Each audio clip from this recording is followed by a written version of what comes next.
Bien, como todos los jueves, pues siempre la Universidad Carmen de Michelena se complace en tener un grupo nutrido de sus socios disfrutando de las conferencias que las hacemos regularmente. Esta noche vamos a ver sobre héroes y heroínas de la antigua Grecia y tenemos el placer de presentar a Raquel Fornieles. Es una ponente que ha estado con nosotros. Ella es periodista de formación, estudió en la Universidad Autónoma y también es profesora del Departamento de Filología Clásica en la misma Universidad Autónoma. También hizo sus estudios de periodismo en la Universidad Complutense de Madrid y su tesis fue premiada y habla sobre las comunicaciones en el mundo, en las comunicaciones en Grecia, en el mundo antiguo. Bien, está con nosotros Raquel, bienvenida y adelante.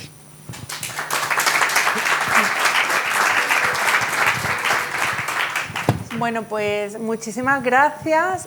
Para mí es un placer volver aquí un año después. El año pasado vine para hablarles de mujeres, de la diferencia entre las mujeres de la sociedad ateniense y la sociedad espartana.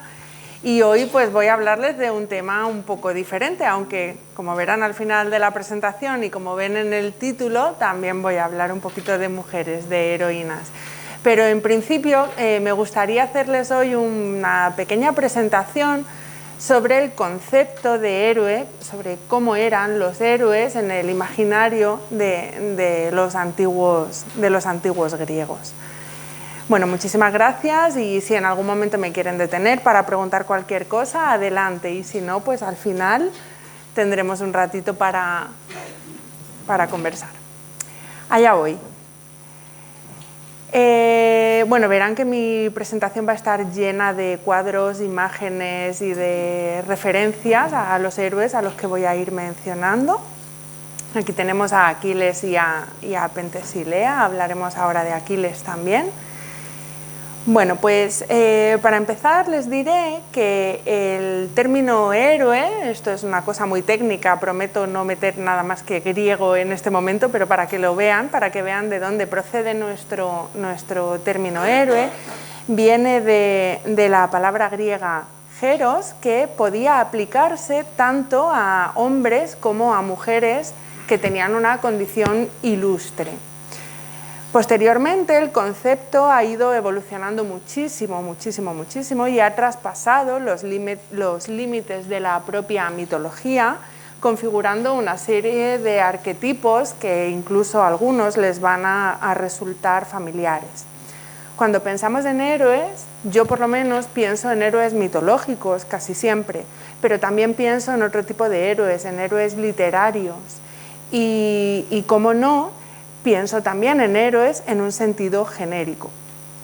Por ejemplo, si cogemos cualquier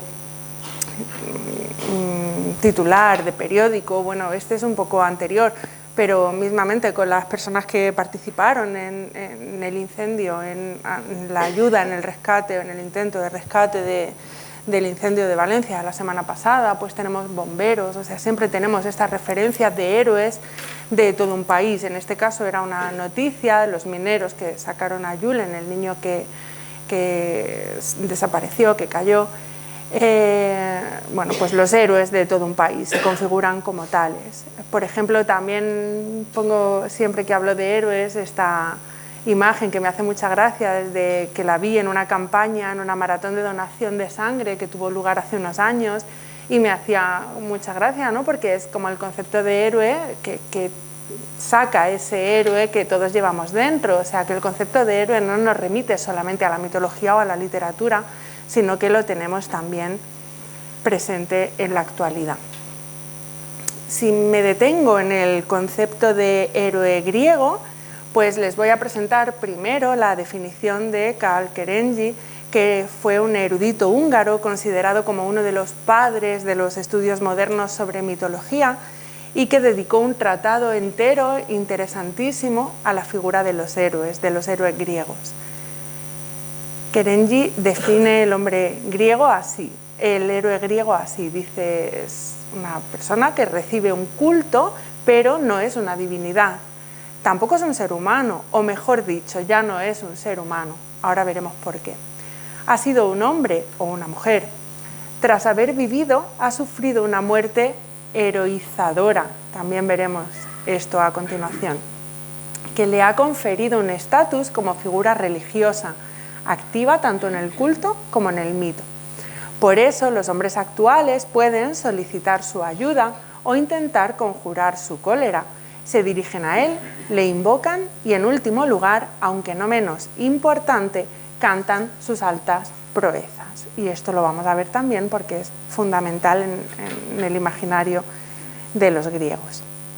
Estamos aquí ahora hablando de literatura un poquito más moderna, actual, pero si nos detenemos en las propias fuentes griegas, tenemos que destacar al poeta Píndaro, que cantó en sus epinicios, en las odas que componía para elogiar a los atletas que vencían en los distintos juegos de la antigüedad, los olímpicos, los píticos, neneos e ísmicos. Y Píndaro ya nos hablaba de cómo se consideraba que había tres tipos de seres en la antigüedad griega. Él se distinguía entre dioses, hombres y héroes. Y estos últimos, que son de los que vamos a hablar, eran aquellos que estaban a medio camino entre los dioses y los hombres. Habitualmente eran hijos de un dios y de una mortal, como les voy a explicar ahora mismo, o de una diosa y de un mortal, y de ahí su carácter de semidioses. Por ejemplo, en la Pítica cuarta, en una composición para los Juegos Píticos, nos dice Píndaro: y estupefactos quedaron inmóviles en silencio los héroes semidioses, es decir, ya se le está confiriendo un epíteto muy concreto, semidioses, al oír el designio. Y es que en el mundo griego, como les digo, los héroes ostentan una categoría muy especial dentro de la humanidad por sus increíbles hazañas, por su nacimiento en circunstancias excepcionales y sorprendentes que vamos a ver, y por la multitud de señales divinas que marcan su breve, muy breve en ocasiones, pero muy glorioso también, paso por la tierra. Sin lugar a dudas, los héroes son parte, como pongo en esta diapositiva, de la vieja estirpe añorada por Néstor, que era uno de los grandes sabios de la Ilíada homérica, uno de los grandes poemas de Homero, rey de Pilos, que, desencantado por la comparación con los hombres actuales que tenía delante, enfrente de él se estaban peleando los héroes, Aquiles y Agamenón, se dirige a ellos con estas palabras. Les dice: ya en otro tiempo, con varones todavía más bravos que vosotros tuve trato, y ellos nunca me menospreciaron. Contra aquellos nadie de los mortales que ahora pueblan la tierra habría combatido, y ellos atendían a mis consejos y hacían caso a mis palabras. Hacedme caso también vosotros, pues obedecer es mejor.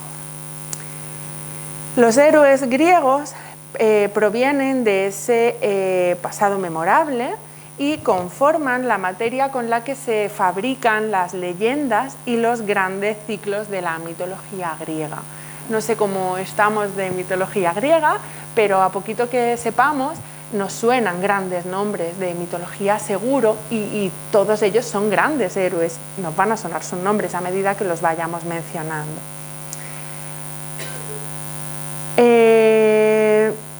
¿Cómo se materializa todo esto que les estoy diciendo? Bueno, pues como nos dice Kerengis, sus vidas y sus hazañas son fugaces y esforzadas, están repletas de esfuerzo. Nada es fácil para un héroe.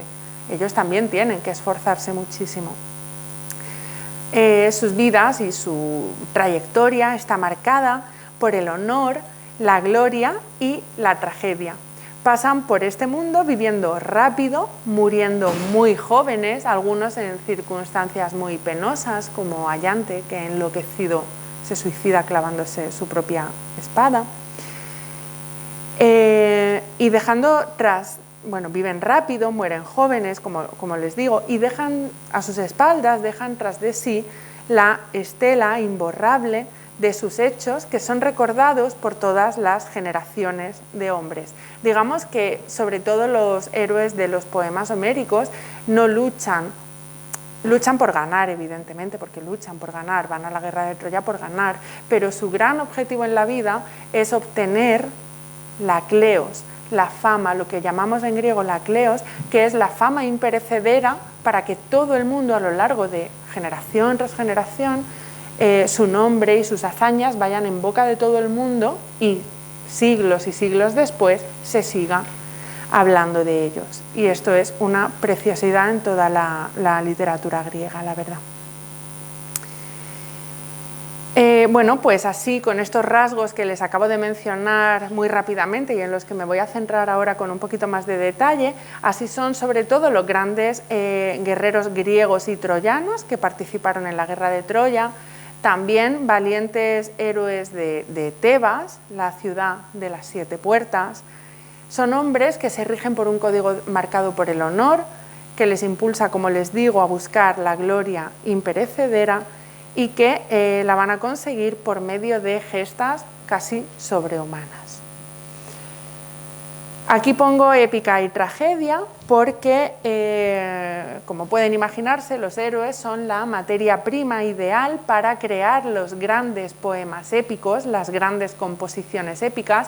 A grandes rasgos seguramente les suene la Ilíada, la Odisea, Ulises, Odiseo, pero hay otros grandes poemas en la literatura latina, la Eneida, Eneas, y todos ellos están marcados y están protagonizados por este tipo de personajes. Y como les voy a mostrar también, los héroes son diferentes, su tratamiento es diferente en función del género literario en el que nos encontremos. Aunque sea el mismo héroe, se trata de manera diferente en los poemas épicos que en la tragedia. Normalmente estos héroes griegos, están asociados a grandes ciclos. El ciclo troyano, la guerra de Troya. Aquiles, por el bando griego, Agamenón y Menelao, que son los grandes reyes, Agamenón, rey de reyes, Menelao, su hermano, Helena de Troya, asociado a ellos, como en el bando opuesto. Acabaré mi presentación hablándoles de Helena de Troya. También Ayante, bueno, pues todos los héroes griegos que fueron a la guerra de Troya y todos los héroes que conforman la saga troyana y que también pelearon en esa guerra. Hay otro ciclo que es el ciclo tebano, al que pertenece sobre todo la gran saga de Edipo. Me imagino que muchos de ustedes conocerán el mito de Edipo. Edipo, ese rey al que un oráculo le predijo que iba a matar a su padre y se iba a casar con su madre, y por mucho que intentó pelear contra su destino, no pudo conseguirlo. Heracles, el gran Hércules, que por cierto lleva esa kleos, esa fama en su propio nombre. Heracles tiene un nombre parlante que significa el de la fama asociada a Hera, a su madre. Ahora hablaré de él en unos momentos. También tenemos el gran ciclo de Jasón y los argonautas. Bueno, pues como ven, no tenemos poca cosa, esto solamente para empezar. Como les digo, el tratamiento de los héroes difiere en la épica y en la tragedia. Pues vamos a ver un poquito a qué me refiero. Como ya les he avanzado, los poemas épicos lo que hacen es rememorar principalmente las hazañas en combate, sus momentos de gloria, su kleos, su fama.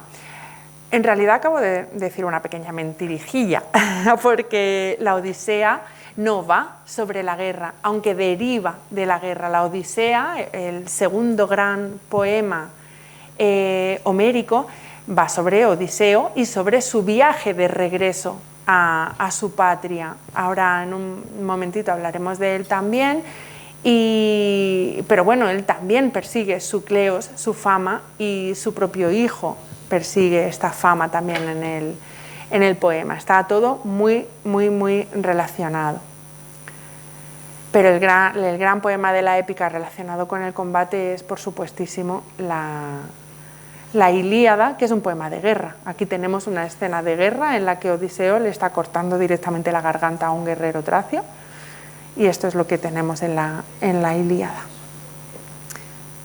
Y aquí tenemos un duelo también entre Ayante y entre Héctor, el gran troyano, el gran príncipe troyano, que refleja también perfectamente estos momentos de combate. Lo mencionaré ahora con un poquito más de detenimiento. Aquí tenemos, por ejemplo, pues un pequeño ejemplo de cómo se refleja la gloria, la fama que les decía hace unos momentos en el poema La Ilíada de Homero. Héctor le dice a Aquiles, Héctor es el gran príncipe troyano, Aquiles el gran príncipe griego, Aquiles lo va a matar. Y además los héroes saben cuál es su destino está predeterminado. Héctor sabe que haga lo que haga va a morir a manos de Aquiles. Y Aquiles sabe que haga lo que haga va a morir va a morir muy joven. Héctor, antes de suspirar por última vez, de exhalar su último aliento de vida, dice, ahora el destino me ha llegado, que al menos no perezca yo sin esfuerzo y sin gloria, y esta gloria es la Cleos que les decía hace un momento, sino tras una proeza cuya fama llegue a los hombres futuros. Las tragedias, en cambio, aunque el personaje puede venir de la guerra, puede ser del ciclo troyano, nos da un poquito igual, tienen otro sentido.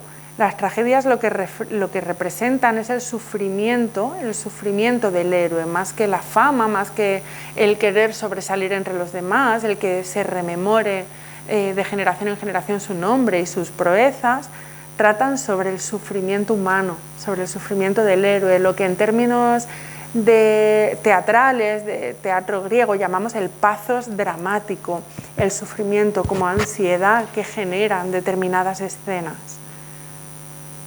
Por eso, todos los héroes que tenemos en la tragedia, que encontramos en la tragedia, tienen un final trágico. En las tragedias lo que vamos a ver principalmente es la destrucción del héroe, su caída, producida por la hibris. La hibris es un término precioso griego que tiene que ver con la soberbia, la insolencia, ser una persona que cree que está por encima de todo, por encima del bien y del mal, que no va a pasar nada con ellos. Ya se intuye en los poemas homéricos, pero en la tragedia es muy castigada esta soberbia, provoca la ira de los dioses se vengan y los héroes van a pagar su exceso de soberbia. Esta insolencia, desmesura, hibris, soberbia, llamémosla como la queremos llamar, hace que los héroes caigan en un error, que es también un concepto muy de la tragedia, el jamártema, el error.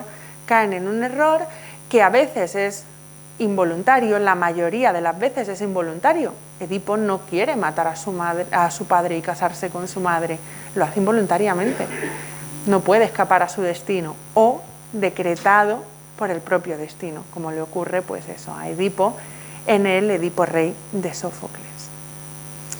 En otras ocasiones se trata de la jactancia. Aquí tenemos una imagen de Edipo con la esfinge. Ahora hablaremos en un momentito del enigma de la esfinge, porque Edipo representa un tipo de héroe muy concreto. En otras ocasiones lo que nos encontramos en el caso de los héroes es que el error viene provocado porque la desmesura, la soberbia está enfocada hacia el desprecio a los dioses. Hipólito, por ejemplo, en la tragedia llamada Hipólito de Eurípides, desprecia a la diosa Afrodita directamente. Ella está locamente enamorada de él y él la desprecia totalmente. Y todo eso tiene consecuencias. Como se pueden imaginar, aquí nos encontramos a Hipólito arrastrado por un carro de caballos, pues esto indica que va a tener un final bastante malo dentro de la propia obra.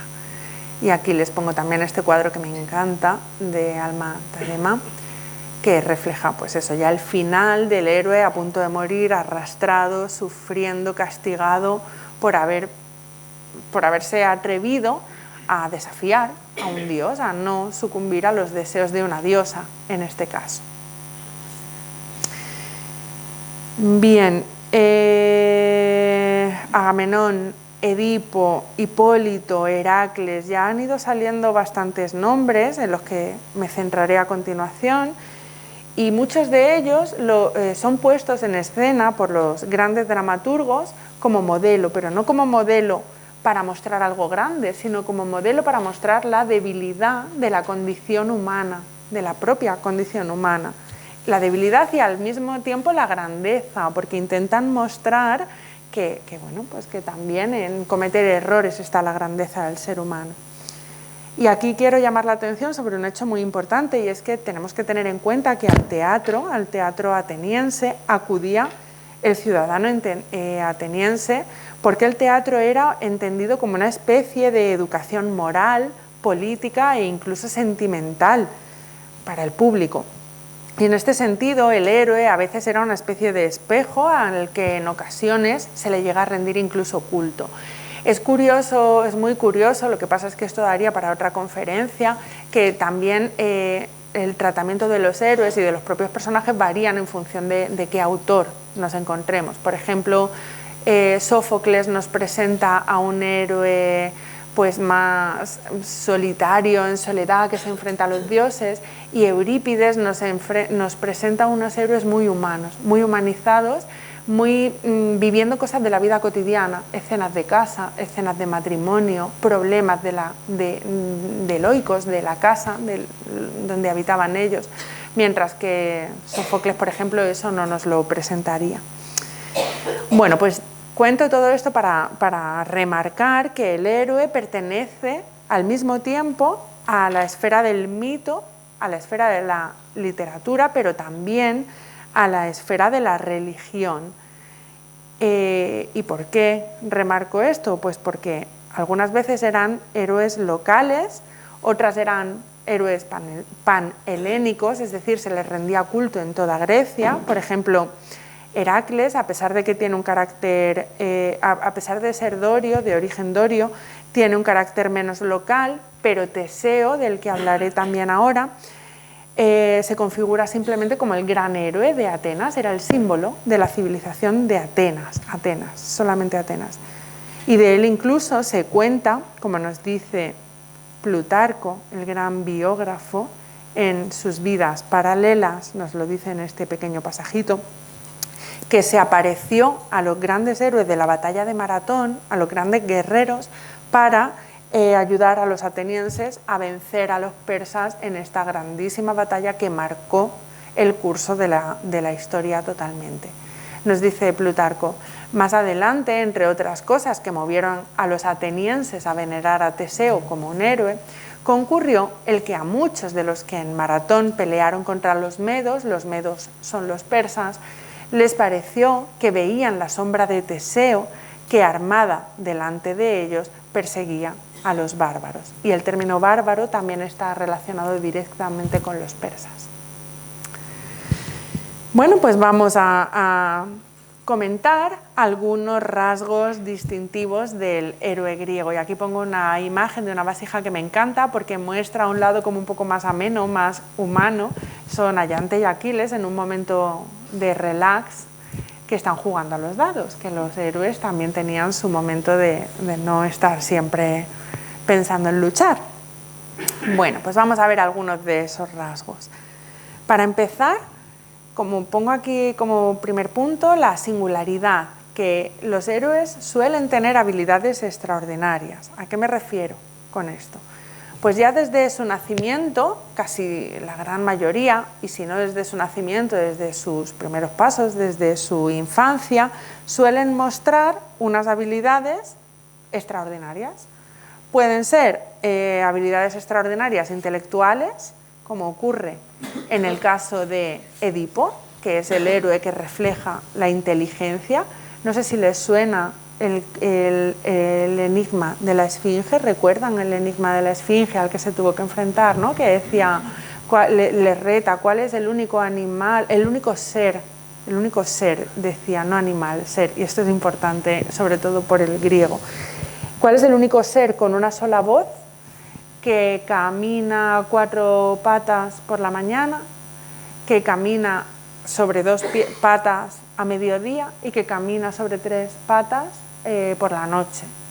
y nadie lo sabía, y él dijo finalmente, pues el ser humano, el hombre, porque por la mañana, entendido de manera metafórica, en su infancia, cuando es un bebé, cuando es un niño, gatea sobre 4 apoyos, en la mitad de su vida está sobre 2 piernas y ya cuando es muy mayor se tiene que apoyar en una tercera pata con un bastón. Pues Edipo representa lo que les digo, la inteligencia, pero también pueden ser habilidades extraordinarias relacionadas, por ejemplo, con la fuerza. Bueno, aquí tenemos a Edipo y a la Esfinge. Esto es de una parte de una vasija. Y también pueden ser, como les digo, habilidades físicas. El héroe que representa la fuerza, el héroe fuerte por excelencia, es Heracles. Hablo siempre de Heracles porque soy profesora de griego y el término griego es Heracles, pero también lo conocemos como Hércules, que sería su nombre latino. Fíjense, aquí aparece el héroe agarrando con fuerza a Tritón, y de hecho, de él se cuenta que cuando era muy pequeño, recién nacido, estranguló a 2 serpientes, o sea que debía tener unas cualidades extraordinarias en el imaginario griego, unas cualidades físicas tremendas. Muchos de estos héroes, como ya he avanzado antes también, son hijos de dios o de diosa y de mortal. Por ejemplo, tenemos a Aquiles, que es uno de los grandes protagonistas, bueno, el gran protagonista de la guerra de Troya, que es hijo de Peleo, que es un mortal. A Aquiles en la Ilíada y en la Odisea se le llama habitualmente Pelida. Este sufijo ida en griego quiere decir hijo de. Pelida es hijo de Peleo. Entonces Peleo es un mortal, pero su madre Tetis, Nereida, es una Nereida, y tenemos aquí otra vez el sufijo ida porque es hija del dios Nereo, el dios del mar. Bueno, pues Aquiles es hijo de Peleo, un mortal, y de Tetis, que es una divinidad menor, pero no deja de ser una divinidad marina. Aquí tenemos a Heracles, del que he hablado antes. Pues Heracles es hijo ni más ni menos que del mismísimo Zeus y de una mortal, de Alcmena, que es la hija del rey de Micenas, Electrión. Y aquellos que no tienen una genealogía con un origen de dios inmortal, normalmente aparecen como fundadores directamente de una dinastía, o sea que en algún momento también va a tener el elemento mítico y divino mucha importancia a lo largo de su trayectoria. Por ejemplo, el gran ejemplo es Cadmo, el hermano de la princesa Europa, que fue el fundador de Tebas. Bueno, todos estos héroes, casi todos, reciben una educación especial.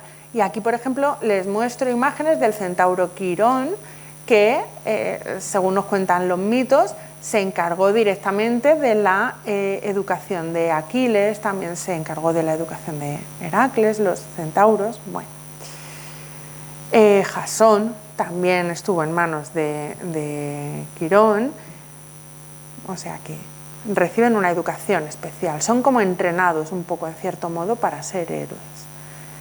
Otra de sus características es que en determinado momento se produce, en algún momento de su vida, lo que en griego llamamos anagnórisis, y pongo el término porque es un tecnicismo de la tragedia. En la tragedia esta anagnórisis o reconocimiento es un lugar común. En toda tragedia, en casi todas las tragedias hay una anagnórisis. En realidad es un reconocimiento.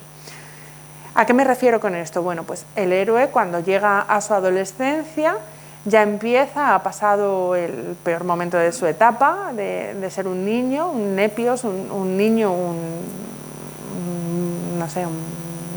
un infantil, una persona infantil, y comienza ya su gran periodo de esplendor. Y el primer paso que tiene que dar es reconocer su propia identidad. Hay algunos que saben que son héroes desde que nacen, hay otros que no, hay otros que tienen que asumirlo. Eso suele ser motivo de alegría para él y para su gente, pero suele ser motivo de desesperación para sus enemigos, evidentemente. Y luego la anagnórisis o reconocimiento también es clave en momentos concretos de algunos poemas o de algunas obras. Por ejemplo, Ulises, Odiseo, cuando llega a... voy a ponerlo en situación. Después de la guerra de Troya, Odiseo, si conocen la historia, pasa 10 años vagando por el mar, dando tumbos de un lado a otro, pasando por un montón de etapas, de fases y de lugares, antes de poder llegar a Ítaca, que es su patria, donde supuestamente le espera a su fiel esposa Penélope, pero también tiene un montón de pretendientes que están rondando a Penélope y que bueno, pues quieren quedarse con la hacienda y con todo lo que corresponde a Odiseo. Cuando Odiseo o Ulises llega a Ítaca, no llega directamente y dice aquí estoy, vengo a mataros a todos. Traza un plan para pues, que no sea todo tan a las claras. Entonces aparece disfrazado de mendigo y está totalmente oculto. Nadie lo reconoce, pero sí que lo van a ir reconociendo a medida que van pasando las fases por una señal que tiene en la pierna. Aquí vemos a una de las nodrizas lavándole. Odiseo cuando era pequeño tuvo un pequeño accidente y un jabalí le causó una herida, y esa herida solamente la conocen, saben que está ahí quienes son muy cercanos a él. Entonces, en varios momentos del poema, la nodriza se da cuenta de que tiene una cicatriz y dice, uy, tú no eres un mendigo, tú eres Ulises. Penélope le reconoce también. Y todo esto es muy importante. Los grandes personajes se lo callan, los protagonistas, para que luego llegue el momento de la apoteosis final, pero es un elemento crucial. Y esto ocurre también en la tragedia. Edipo reconoce su destino y reconoce que se ha confundido. Edipo es un nombre parlante. Edipo significa directamente el de los pies hinchados. Oidis en griego es hinchado, pus es Edipo, el de los pies hinchados. Reconoce que él es el héroe que ha causado toda la tragedia, porque un siervo le dice, yo te abandoné en el campo, yo te dejé abandonado, perforé tus tobillos como señal y si te miras los pies sabrás que eres la persona que te estoy diciendo. Y se produce la escena de reconocimiento que le da la vuelta a todo. Bien. Por otra parte, todo héroe tiene que pasar por un momento en el que se le van planteando una serie de pruebas de todo tipo. Tenemos monstruos, aquí tenemos por ejemplo a Medusa, que nos recuerda a Perseo. Tenemos los 12 trabajos de Heracles, que no sé si vienen ahora, no, pero luego los vamos a mencionar.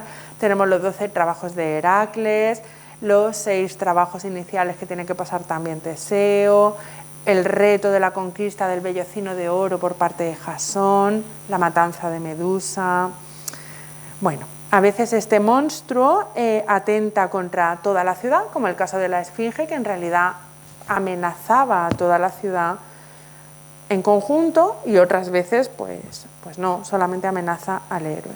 Y el héroe, cuando el monstruo o el reto amenaza a toda la ciudad, se postula entonces como el gran salvador glorioso de la ciudad. Claro, si adivino el enigma y quito de en medio a la Esfinge, os he salvado a todos, aunque luego mi destino sea un poco difícil. Hablaba antes de la hibris, ¿no? La soberbia. Llega un momento en el que el héroe, engrandecido, ensoberbecido por haber sido capaz de superar pruebas tan complicadas, no sé cómo decirlo, es casi como que llega a embriagarse, a emborracharse de grandeza, de soberbia, y lo que le pasa es que incurre en la desmesura, como les he contado antes, en un exceso de soberbia que les lleva incluso a retar a los dioses. A veces los héroes piensan que pueden estar a la altura de los dioses y no se dan cuenta de que aunque la mayoría tienen carácter semidivino, no son dioses totalmente. Y todo eso se paga, claro que se paga. Por ejemplo, Aquiles es capaz, bueno, voy a resumir muy brevemente por si alguien no está familiarizado con el poema. La Ilíada, he dicho antes que habla de la guerra de Troya, en realidad narra un pequeño episodio muy pequeñito de la guerra de Troya, que es la cólera de Aquiles. Aquiles está enfadado con el gran rey de reyes, Agamenón, porque cuando han ganado han conquistado un sitio, se ha quedado con su esclava como botín de guerra y está enfadado como un niño pequeño y decide que no va a participar en el combate, que se queda en su tienda de campaña y que no va a luchar. Entonces la guerra a los griegos les va fatal, hasta que Aquiles no deponga su cólera y decida entrar en la guerra, formar parte de la guerra, la suerte de los griegos va a ir fatal. Aquiles solamente decide deponer su cólera cuando en un momento del combate su gran amigo Patroclo decide ponerse las armas de Aquiles, luchar en combate y muere a manos del gran héroe troyano Héctor. Aquiles, enfadadísimo, dice, bueno, pues hasta aquí hemos llegado, voy a entrar en combate. Pero su soberbia trae consecuencias. El cadáver de Patroclo es de su gran amigo, es el gran ejemplo de ello. Y como les he mostrado antes también, en la vasija en la que aparecía Ayante, que es otro de los grandes héroes de la guerra de Troya, clavándose su propia espada, suicidándose, bueno, pues también es una acción soberbia causada por haber enloquecido contra los dioses y haberla querido liar. Otra característica de los héroes, de casi todos, no de todos, pero que es bastante peculiar, es lo que llamamos la catábasis, el descenso a los infiernos. Es un elemento, como les digo, casi común a todos. Heracles, por ejemplo, desciende a los infiernos para realizar el trabajo del cancerbero. Teseo desciende también con Pirito para salvar a Perséfone. Y Ulises, Odiseo, desciende a los infiernos en esa odisea, en ese viaje tan sufrido de regreso, y allí habla con las almas de los muertos, como se nos cuenta en la Odisea de Homero. Y también lo hará después Eneas, como refleja Virgilio en su Eneida, que tiene muchísimos paralelismos con la Odisea. En cuanto a la muerte, los héroes se muestran invulnerables en su enfrentamiento con otros hombres, pero llega el día en el que el héroe debe morir. La muerte de Heracles es relatada en una tragedia de Sófocles que se llama Las Traginias y es un relato espectacular, cómo muere envuelto en llamas, engañado, repleto de sufrimiento sin tener la culpa, el pobre, porque la verdad es que ahí está, y es una cosa espectacular el relato de la muerte. La causa más común de la muerte del héroe es la traición. ¿Saben por qué murió Heracles? ¿Saben las causas? No. Heracles vuelve a casa y viene con una concubina. En el mundo griego antiguo era muy habitual que los hombres tuvieran sus concubinas y las mujeres tuvieran que aceptarlo. La esposa de Heracles en ese momento, Deyanira, enloquecida de celos, decide buscar un remedio y contacta con un centauro, Quirón, que estaba, el centauro Neso, perdón, estaba locamente enamorado de ella y le dice, por favor, ayúdame a conquistar a mi marido. Y el centauro, en vez de darle lo que se supone que era un filtro de amor, le da un líquido que en realidad es su sangre y que resulta ser un veneno. Ella lo impregna en la túnica de Heracles pensando que lo va a volver loco de amor, que era un hechizo de amor, pero en realidad era un veneno. Y cuando se lo aplica y él se pone la túnica, empieza a arder en llamas y enloquece y acaba pidiéndole a su hijo, por favor, estréllame contra una piedra, que no puedo soportar este dolor físico que estoy sufriendo. Todo esto se cuenta en Traquinias de Sófocles y es espectacular. Bueno, Aquiles, por ejemplo, muere también en un momento en el que está totalmente desprevenido y se encuentra indefenso. Y sí que hay algo que llama la atención, y es que cuanto más joven muera el héroe, más gloriosa es su muerte, más fama va a alcanzar. Todos mueren muy jóvenes en realidad. Y por último, tenemos lo que se llama la apoteosis, que tras su muerte algunos héroes, no todos, alcanzan la apoteosis, o lo que es lo mismo, la conversión en dioses. Se produce como ese proceso de convertirse finalmente en divinidades. Bueno, vamos a ver los principales héroes. Voy a ver el tiempo, que me ajuste, que no... ¿Vale? Vamos a ver los principales héroes griegos a grandes rasgos. Ya he ido hablando de varios de ellos. Se distinguen, como les decía anteriormente, a grandes rasgos, tres tipos de héroes. El héroe guerrero, que es el que nos remite a la guerra de Troya principalmente, por ejemplo Aquiles. El héroe explicativo o reflexivo, que ya les he mencionado el caso de Edipo, o el héroe civilizador, como Teseo, relacionado con Atenas. Voy a hacer un rápido recorrido por ellos, pero voy a hacerlo muy rápido porque si no, no termina, no me daría tiempo, y a lo mejor pues, es más interesante que luego discutamos un poco. Aquiles, ya he hablado de él, seguramente el mejor de los héroes griegos, soberbio como él solo, pero el mejor de los guerreros, y gracias a su acción los griegos terminaron venciendo, a su intervención, los griegos terminaron venciendo la guerra de Troya. Odiseo, me encanta esta imagen.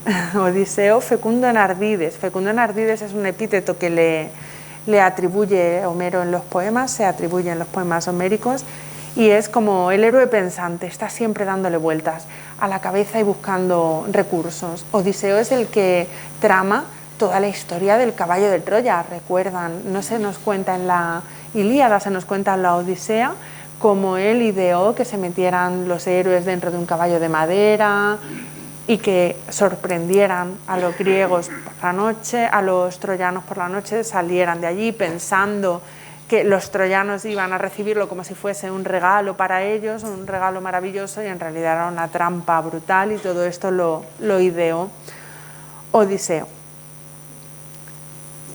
Bueno, pues les he hablado antes también de Heracles como el más fuerte de todos los héroes. Fíjense qué barbaridad, cómo representa esta imagen. Me gusta mucho siempre utilizar imágenes de cuadros porque reflejan muy bien muchas veces lo que queremos contar.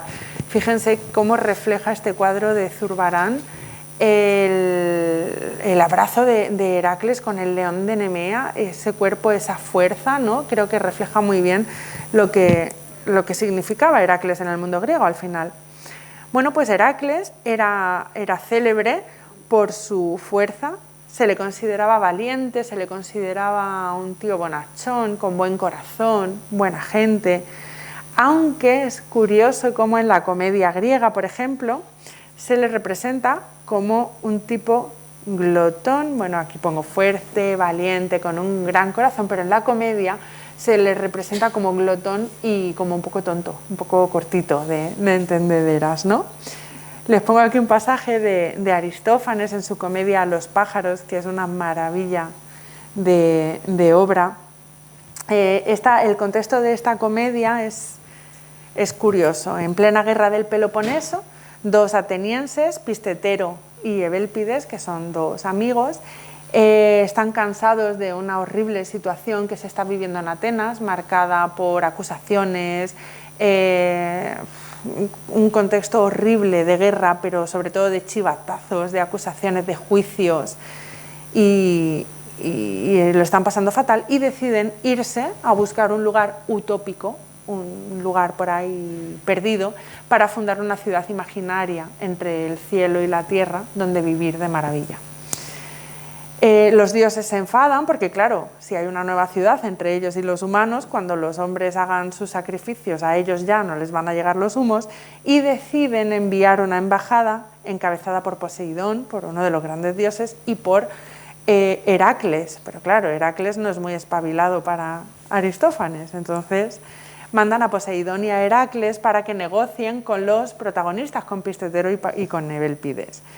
Y Pistetero está tan metido, el fundador de la ciudad, tan metido en su papel de ciudadano del cielo que ya se cree incluso que es un pájaro, y les dice que están dispuestos a pactar, claro que sí, pero con condiciones. Y dice: por justo entendemos lo siguiente, que Zeus nos devuelva a nosotros los pájaros, el cetro, y si nos arreglamos bajo esas condiciones, invito a desayunar a los embajadores. Y el tontorrón de Heracles, según Aristófanes, dice: pues claro que sí, a mí me satisface eso, yo voto que sí, voto a favor. Y dice Poseidón: pero tú eres tonto, desgraciado, eres bobo y tragón, vas a quitarle a tu padre su soberanía. Y es muy curioso cómo se utiliza el mito también como elemento paródico, ¿no? Pues me gusta mucho esta comedia y pensé que era interesante. Bien, fuera de esto con carácter un poco más anecdótico, ya he comentado anteriormente que su nacimiento ya fue extraordinario. Decía antes que cuando nació estranguló las serpientes enviadas por Hera. Aquí tenemos una imagen que lo refleja muy bien. Se cuenta de él que nació en la que su madre, Alcmena, se quedó solo en el palacio de su marido Anfitrión, que estaba por ahí dándole a la guerra. Zeus estaba enamorado de Alcmena, pero ella era muy fiel y no había manera de llevarla al lío. Así que el dios encontró una solución. Lo que hizo el dios fue adoptar la forma de su marido, se hizo pasar por Anfitrión, por el marido de Alcmena, fingió que había regresado de la guerra y se acostó con ella. Esto es muy típico de Zeus. De esa unión, estas metamorfosis y estos cambios para engañar y seducir a las mujeres es tipiquísimo. De esa unión se engendraron dos gemelos, el futuro Heracles por Zeus e Ificles, que sí que habría sido engendrado por su esposo real. En la noche en la que estaba previsto que nacieran los gemelos, Zeus juró que el primer niño que naciera se convertiría en un gran rey. Pero Hera, que estaba muy celosa, era la esposa de Zeus, Hera, que estaba celosa, trató de impedir el parto y como que lo ralentizó todo. Adelantó también 2 meses el nacimiento de Euristeo, primo de los gemelos, para que fuera coronado rey de Micenas. Pero claro, esto no es tan fácil. Pocos meses después del nacimiento de Heracles, Hera envía 2 serpientes para que maten a Heracles, mientras está ahí plácidamente durmiendo en su cuna. Pero el héroe era muy fuerte, muy fuerte, muy fuerte, estranguló una serpiente con cada mano y la niñera lo encontró jugando con los bichos como si fueran así 2 juguetitos. Así era nuestro héroe, nuestro Heracles. Por eso, como les decía antes, su nombre es parlante, significa gloria de Hera. Gracias a Hera tenía la gloria y tiene ese sentido. Bueno, su ciclo de gestas seguro que les suena, es conocido como los 12 trabajos de Hércules, y ha ejercido una enorme influencia en la literatura griega, pero en toda la literatura posterior y en la iconografía.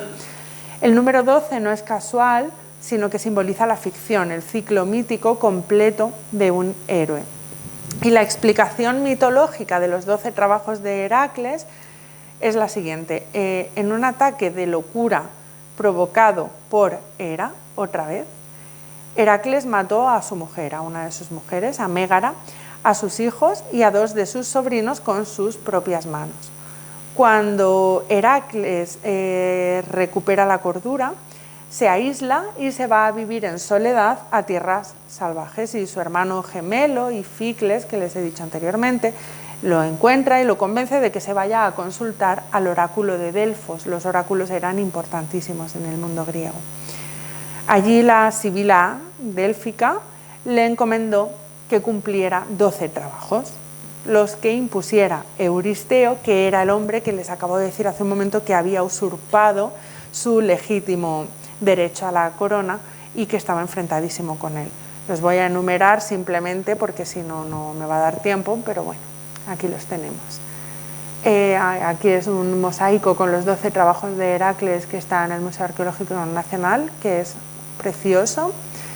Bueno, pues le encomendó que matara al león de Nemea. Este es uno de los más famosos, siempre vemos la imagen de Heracles con la piel del león.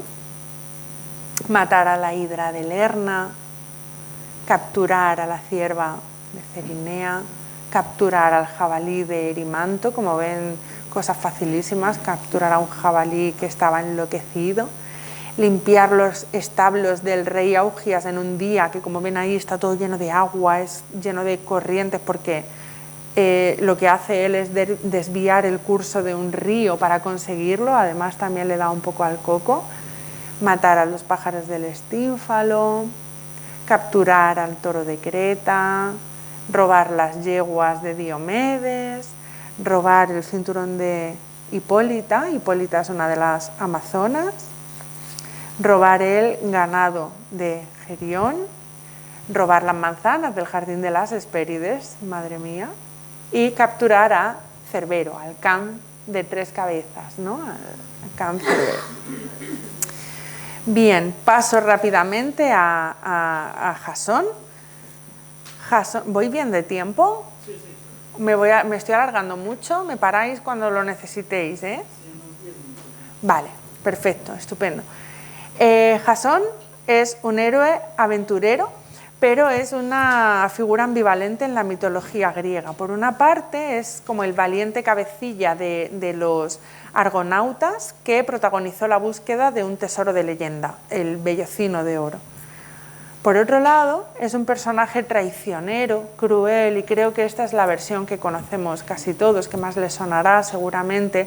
Medea abandona a Medea después de obtener su ayuda y Medea se venga de él matando a sus propios hijos. Nos lo refleja muy bien Eurípides en su tragedia Medea, que es sencillamente espectacular. Aquí tenemos a Medea con los niños.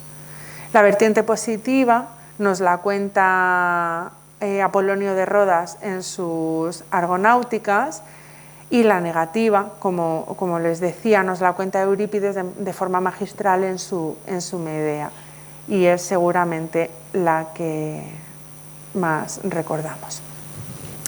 Les he hablado también de héroes civilizadores, por ejemplo Teseo, el gran héroe de Atenas. Teseo es el vivo reflejo de la fuerza que tienen la mitología y la literatura como poderosas armas de propaganda política. Es una herramienta de propaganda política. Se ha caracterizado, como les digo, por ser el gran héroe de Atenas. El héroe es un héroe civilizador y probablemente no lo eran sus orígenes míticos, pero muy pronto Atenas, los atenienses, que eran muy listos, lo adoptaron como su héroe nacional. También de Teseo hay una vertiente negativa y una vertiente positiva, y aquí me he dado cuenta de que he intercambiado las diapositivas según las iba pasando. La vertiente positiva nos la transmitió el biógrafo Plutarco en sus vidas paralelas,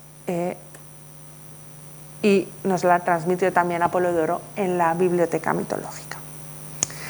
Tampoco voy a entrar con detalle en todas sus hazañas porque son bastantes, pero seguro que les suena también la historia del Minotauro, la historia del Minotauro, que es la más conocida, y luego como también, a pesar, le pasa un poco, ¿no?, como a Jasón, se aprovecha un poco de Ariadna, que le ayuda, y luego la termina abandonando. Y por último, presento aquí a Perseo, que he puesto antes la imagen de Medusa, hablaba de enfrentarse un poco a monstruos. Pues aquí tenemos a Perseo, hijo del propio Zeus y de Dánae, y como les decía antes, ahora les cuento un poco esto, las metamorfosis de Zeus para ligarse a mujeres no eran ningún secreto. Como les digo, Perseo era hijo del propio Zeus y de Dánae, y la tradición le atribuía haber fundado Micenas, ni más ni menos. Su historia también es conocida, es muy conocida. Antes de su nacimiento, su abuelo, un tal Acrisio, consultó al oráculo de Delfos, otra vez el oráculo, sobre cómo podía obtener un hijo varón que heredara su trono. Como ven, aquí esto de heredar tronos está a la orden del día. Pero obtuvo un vaticinio muy malo sobre su nieto. El hijo que tuviera su hija Dánae causaría su muerte. Dánae es la que está aquí representada. Por eso Acrisio decidió encerrar a Dánae bajo tierra en una cámara de bronce. Pero Zeus, que estaba locamente enamorado de ella, quería unirse con ella como fuera. Y para burlar el encierro, lo que hizo fue transformarse en una fina lluvia de oro y pudo entrar por las rendijas del escondrijo. Como les decía, Zeus metamorfoseándose para conseguir seducir a una mujer. Entre las numerosas hazañas de Perseo destaca una, la que mató a Medusa, la Gorgona, el monstruo que convertía en piedra a todo aquel al que la mirara, que se atreviera a mirarla fijamente a los ojos. Y bueno, pues luego tenemos una serie de héroes importantes pero menores que seguramente no les sonarán, pero me parecía también interesante mencionarlos, como por ejemplo Pélope, que era abuelo junto con Hipodamía de dos héroes de los que he hablado hoy, de Agamenón y de Menelao. El padre de Pélope se llamaba Tántalo y descuartizó a su propio hijo y se lo sirvió en un banquete a los dioses.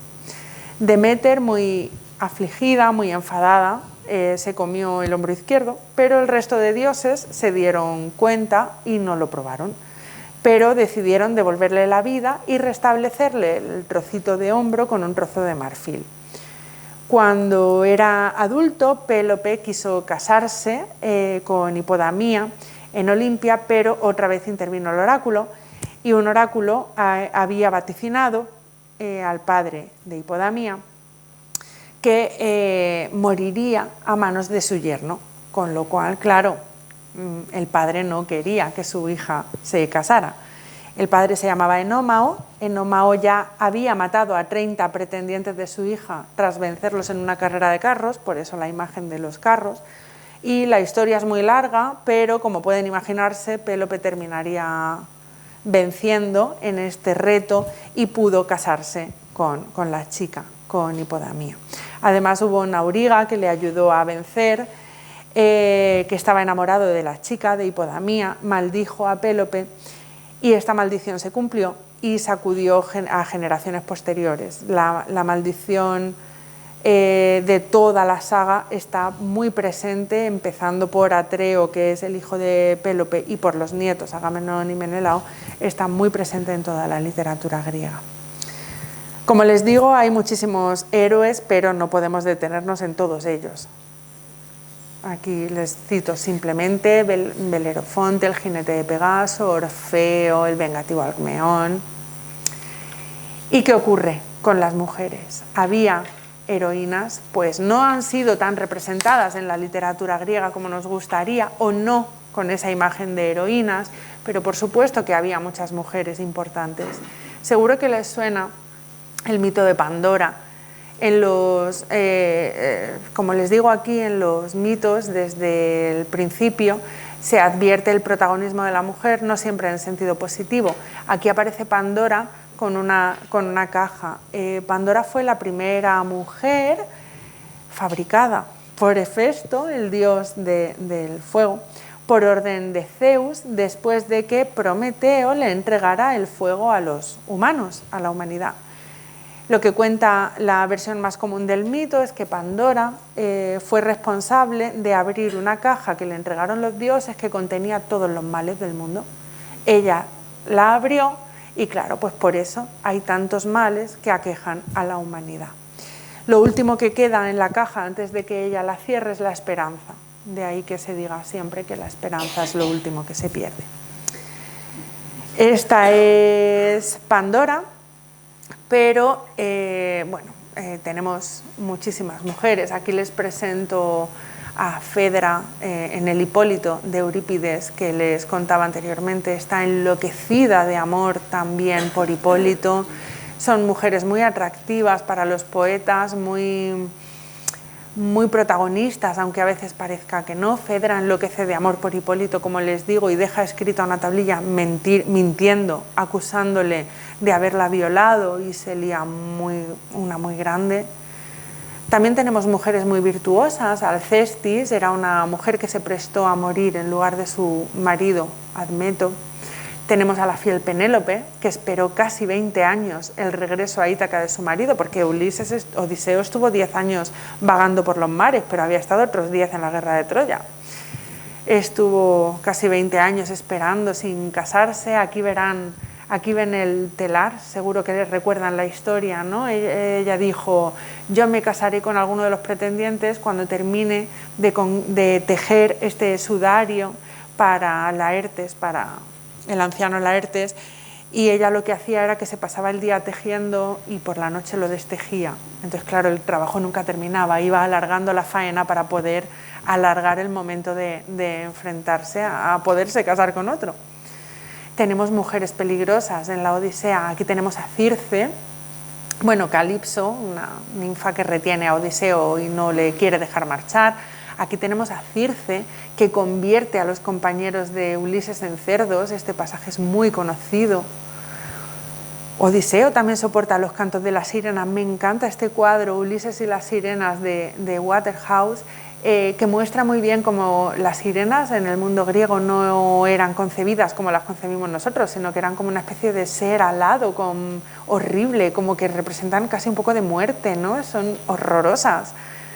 Y para no enloquecer, él le pide a sus compañeros que quiere oír el canto de las sirenas, pero todo el que oía el canto de las sirenas enloquecía. Entonces él les pide: por favor, atadme al mástil para que yo, aunque vaya a enloquecer, pueda escucharlo. Y así consigue oírlo.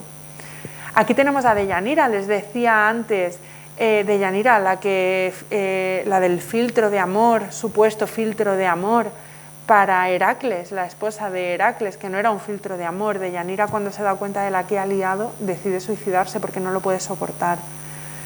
Antígona es la heroína civilizadora, Electra es la heroína vengadora. Daría para Medea, Andrómaca. Y por último Helena, y ya con esto termino. Helena de Troya, madre mía, Helena de Troya. Helena en la tragedia Helena, todos tenemos a Helena como la causante de la guerra de Troya, ¿no? Fíjense, el propio Esquilo se refiere a ella como destructora de hombres y de ciudades. Eurípides, en la obra Ifigenia entre los tauros, pone en boca de Ifigenia, que es la hija de Agamenón, dice: por causa de Helena me sacrificó mi padre, según se cree, a Artemis en los pliegues ilustres de Áulide. O sea, por causa de Helena, todo es por culpa de Helena, pobrecita Helena. Por culpa de Helena van a la guerra, por culpa de Helena muere Ifigenia, ¿no? Es todo por ella. En la Andrómaca es la mujer de Héctor, y también Eurípides le dedica una tragedia. Dice: por su culpa, por su causa, oh Troya, refiriéndose a Helena, con la nave y con el fuego te cautivó el rápido Ares de la Hélade. Esquilo en el Agamenón, también les decía antes este título que pongo arriba, dice: dio el nombre de Helena a la casada que fue disputada, que causó la guerra. Luego fue de modo adecuado a su nombre destructora de barcos, de hombres y de ciudades. Esto tiene que ver un poco con la etimología del término, no voy a entrar aquí, que es bastante complicado, pero digamos, por resumir un poco, la raíz, hel, tiene el significado de arrasar, capturar, pero en el sentido de arrasar, algo desolar, que es duro, ¿eh? Tenemos ejemplos para aburrir en Troyanas. Hay un pasaje, es espectacular, cómo ella se defiende. Este pasaje, este ejemplo que les pongo, está metido dentro de un juicio. Se celebra un juicio contra ella.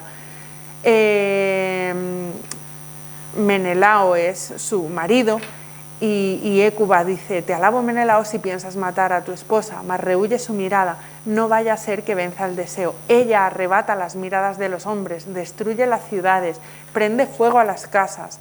Tal es su poder seductor. Yo la conozco, y tú y cuantos la han sufrido. A mí me da pena, Helena, pobre Helena. Es que podemos seguir, ¿no? Ifigenia dice: desgraciada de mí, amarga he sufrido a la funesta Helena. En la Electra de Eurípides la culpa la tiene Helena, hermana de tu madre. Pero tenemos una maravillosa defensa de Helena en Eurípides. No sé si conocen, y quería acabar con esto porque seguramente no lo conocerán. En la Helena de Eurípides, Menelao no culpa a Helena, culpa a París, que es el que supuestamente la raptó. ¿Por qué va a ser la mujer la culpable? ¿No? O sea, a lo mejor París tiene la culpa. Fuiste tú el que te la llevó, fuiste tú el que destruyó por completo de arriba a abajo mi morada. Me imagino que no conocen. Bueno, luego Helena se defiende ante Menelao diciendo: y a mí, de la patria, con una maldición, un dios me envió lejos de mi ciudad, lejos de ti, cuando tu lecho abandoné sin abandonarlo, para unas bodas despreciables. Y esto se lo cuento porque Eurípides en la Helena lo que nos muestra es la versión menos conocida. Hay varias versiones de los mitos, ¿no? En muchísimos casos hay varias versiones de los mitos. Y una versión del mito nos cuenta que Helena no fue a la guerra de Troya. Helena estaba en Egipto, tranquilamente. A la guerra de Troya fue un fantasma. Y era con la figura de Helena. Y esa versión que nos cuenta Eurípides es muy bonita. La Helena de Eurípides es una preciosidad. Bueno, es que todas las tragedias son una preciosidad. ¿Qué les voy a decir? Cástor, que es uno de sus hermanos, menciona en otra obra de pasada el fantasma de Helena. Dice: en cuanto a tu madre, la enterrarán Menelao, que acaba de llegar a Nauplia de conquistar Troya, y Helena, que regresa de la casa de Proteo después de dejar Egipto, porque ella nunca había ido jamás a aquellas tierras para sembrar muerte y discordia entre los mortales. Zeus envió a Ilión. Ilión es Troya, por eso la Ilíada se llama Ilíada, porque es Ilión. Envió a Ilión un fantasma de Helena. Como les decía, la propia Helena, en el prólogo de la obra Helena, informa de la versión que ha seguido Eurípides. Ella dice: no fui yo la que abrazaba al hijo del rey Príamo, a París, sino una imagen viva, semejante a mí, que la esposa de Zeus había fabricado con aire celeste. La esposa de Zeus, recuerdan quién es, ¿no? Hera. Y él creyó que me poseía, vana apariencia sin poseerme. Tenemos luego una defensa brutal de Gorgias, que se llama Encomio de Helena, que la defiende, que dice: yo en cambio quiero, poniendo algo de razón en la tradición, librarla de la mala fama de que se la acusa, tras haber demostrado que mienten quienes la censuran, y mostrando la verdad, poner fin a la ignorancia. Presentaré las causas por las cuales era natural que aconteciera la partida de Helena para Troya, o bien por una decisión del azar y orden de los dioses y decreto de la necesidad actuó como actuó, o bien raptada por la fuerza, o persuadida por las palabras, o presa del amor. Es como un poco la versión más positiva. Y ya simplemente, y ya sí termino, lo prometo, una versión muy, no sé si conocen esta obra de Alessandro Barico, que es un escritor italiano. Es impresionante, y si acceden al libro, es un librito súper pequeñito, que es como una representación muy pequeñita de la Ilíada que compuso para ser recitada, y nos cuenta la visión de la guerra de Troya desde los personajes menos protagonistas del poema. En un momento le da la palabra a Helena, pero hay otros personajes que apenas pasan muy desapercibidos en el poema y son los protagonistas de la Homero Ilíada de Barico. Y aquí dice Helena en Homero Ilíada: de pronto vi a Laódica, la más bella de las hijas de Príamo, entrar y gritarme: corre, Helena, ven a ver lo que ocurre ahí abajo. Troyanos y aqueos están a punto de enfrentarse, y ahora están en silencio, los unos frente a los otros, con los escudos apoyados en el suelo y las lanzas clavadas en la tierra. Se dice que han cesado las hostilidades y que París y Menelao lucharán por ti. Tú serás el premio del vencedor. Y dice la pobre: la escuché y de repente me entraron ganas de llorar, porque era grande en mí la nostalgia por el hombre con el que me había casado y por mi familia y por mi patria. O sea, ella estaba allí, pues no porque ella quería, según esto, ¿no? Había sido un poco forzada. Y como les he prometido, ya acabo. Gracias. Bien, muchas gracias, Raquel, por habernos entretenido con esta charla sobre héroes y heroínas. Sí. Si alguien de vuestras mercedes desea preguntar, pues tiene que levantar el brazo y yo me acerco con el micrófono.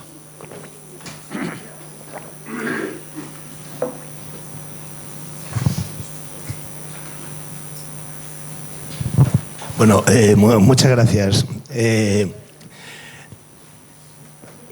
Entre las heroínas que has nombrado, no has nombrado una que a mí me fascina, y es Cassandra. Lo sabía. He estado a punto esta mañana de cambiar la presentación para meter a Cassandra, pero he dicho, no me va a dar tiempo. Es que yo creo que cada héroe y cada heroína tienen una correspondencia en el tiempo con una serie de valores. En la poesía moderna son muchas las mujeres que hablan de Cassandra. Esa mujer que, bueno, que pacta con Apolo el saber a cambio del sexo y que después le deja tirado, ¿no? Se arrepiente, ¿no? Y una mujer incomprendida. Ahí la va diciendo las verdades que nadie cree. Apolo se venga de ella, claro, ¿no? Claro. Y lo que hace Apolo, es pues, que, si alguien nadie no la conoce crea, ¿no? historia, Todo el mundo diciendo, ahí va la loca, ¿no? Bueno, le quita el don de la veracidad, o sea, consigue luego, que nadie la crea. A mí de todas estas heroínas me parece, digo, la más... Sí. La que más encaja con la mujer del tiempo actual, ¿no? Sí, y además tiene mucho protagonismo en la tragedia porque, bueno, cuando acaba la guerra se va con uno de los héroes. Les hablaba anteriormente de botines. Las mujeres eran arrebatadas como botines de guerra, entonces Agamenón se lleva a Cassandra y tiene protagonismo, sí. Pues he estado esta mañana a punto de meterla en la presentación, pero he dicho no, que no voy a llegar, porque es que es un personaje que siempre es muy dura su historia, porque claro, ella se esfuerza en decir verdades y predice, además tiene el don de la profecía. Lo que pasa es que Apolo, por vengarse de ella, lo que hace es que la maldice, le escupe y la maldice de manera que nadie crea sus palabras. Entonces ella ya puede estar diciendo Barder Troya, que nadie la cree. Y es lo que termina pasando, claro. Sí. Hola Raquel, buenas tardes. ¿Me podrías explicar si hay alguna relación entre la Electra heroína con la Electra de Galdós? Sí, claro. Supongo que sí, ¿no? Entiendo que sí. ¿Conocen a Electra? ¿La conocen? Bueno, tenemos varias versiones de Electra. A ver, Juan, ayúdanos. ¿Qué versión tienes tú? De la de Galdós, ¿no? Un ratito, por favor, que si hablas sin el micrófono no nos entramos atrás. Tenemos varias versiones de Electra en la literatura griega, en la tragedia griega. Electra es, vamos a ver, es que es muy complejo. Electra es la hija de Agamenón. Hija de Agamenón, que tiene como una especie de papel secundario y sin embargo es la protagonista de varias obras, una de Sófocles y una de Eurípides. Cuando Agamenón vuelve de la guerra de Troya, ¿sí? Cuando Agamenón regresa de la guerra de Troya, se encuentra que el regreso a su casa, el nostos, el viaje de regreso, no es tan bonito como se esperaba porque está siendo engañado.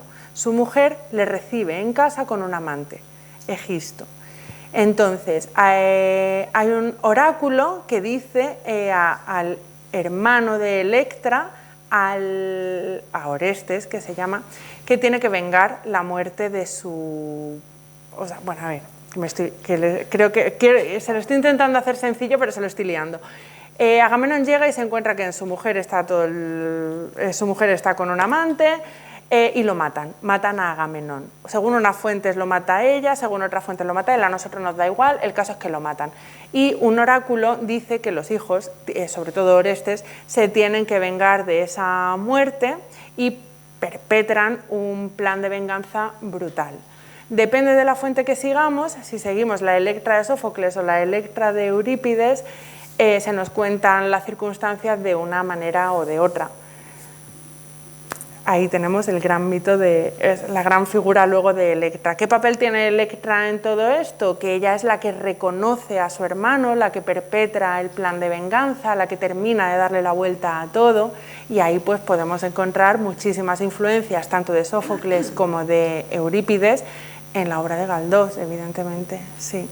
Lo que pasa es que Electra es un personaje súper complejo, porque claro, o sea, depende de la fuente que utilicemos. Electra de Sófocles es una tragedia de mentira, todo, y cuando digo de mentira lo digo con cierta intención, porque es todo basado en una mentira, en una noticia falsa, se inventan que ha muerto Orestes para montar toda la trama, eso no lo tenemos en Galdós. Entonces depende de la versión que utilicemos, de la parte que... Por eso te decía que qué versión tenías tú en mente.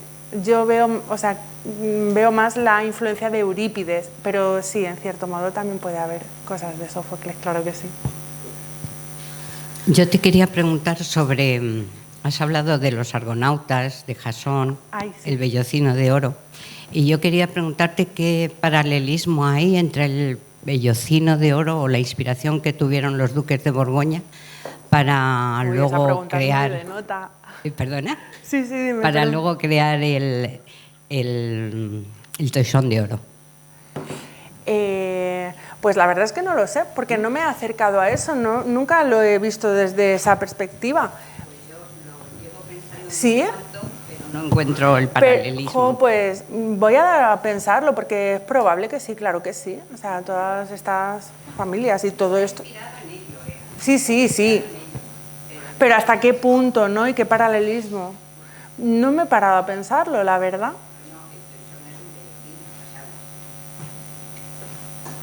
Siguiente pregunta, por favor.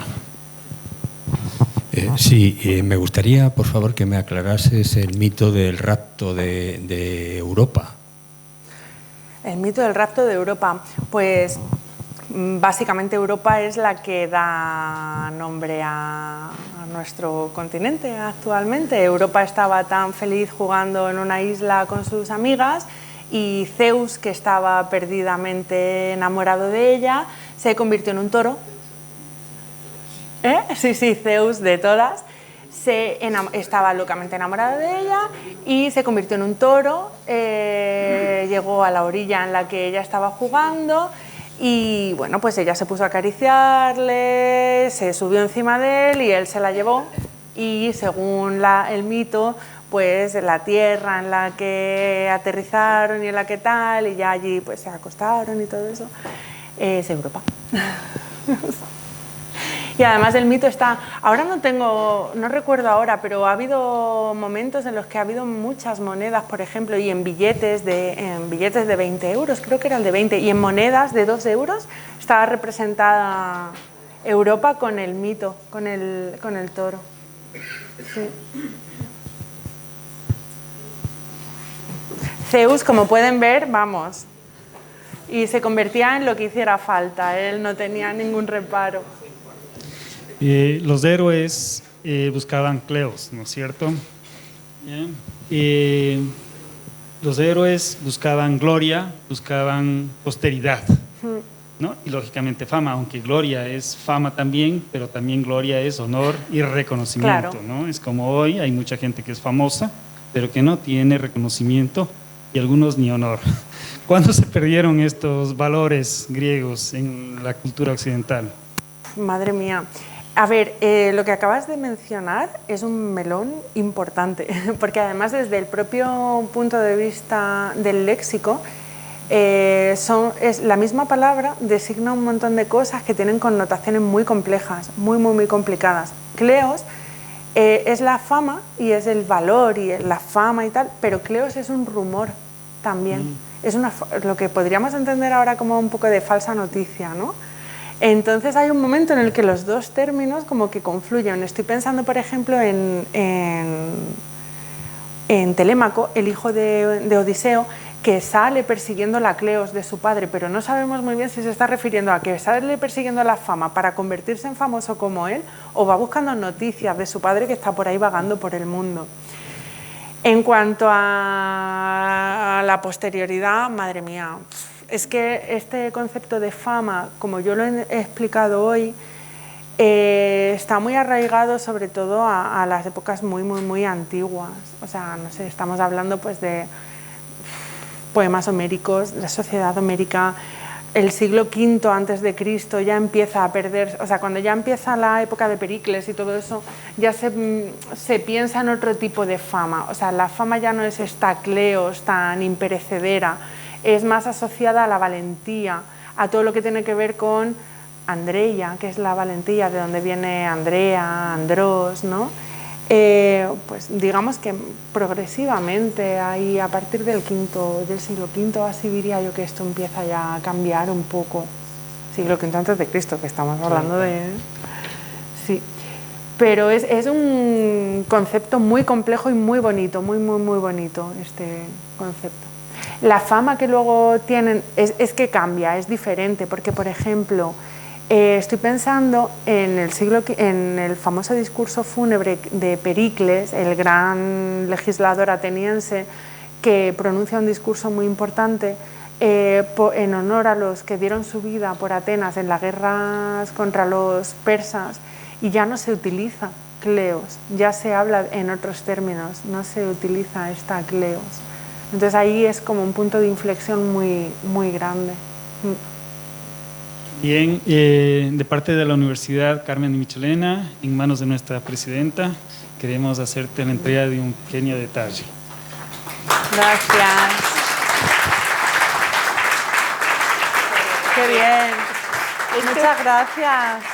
Para que recuerdes esta tarde, Qué bien. Es un detalle para que nos conozcas un poco más. Queremos agradecer Sí, a ya todos nos su conocemos, presencia muchísimas y queremos gracias. invitarles para el próximo Ah, jueves. genial. Por favor, queremos invitarles para el próximo jueves, tendremos la charla sobre la mujer en Afganistán. Quiero despedirme agradeciendo a nuestros Madre mía, compañeros qué que interesante. se encargan de montar todos los equipos y el sonido y las grabaciones para que nosotros podamos disfrutar de estas charlas. Muchas gracias, Raquel, te agradecemos infinitamente. La traductora allí con las fuerzas de...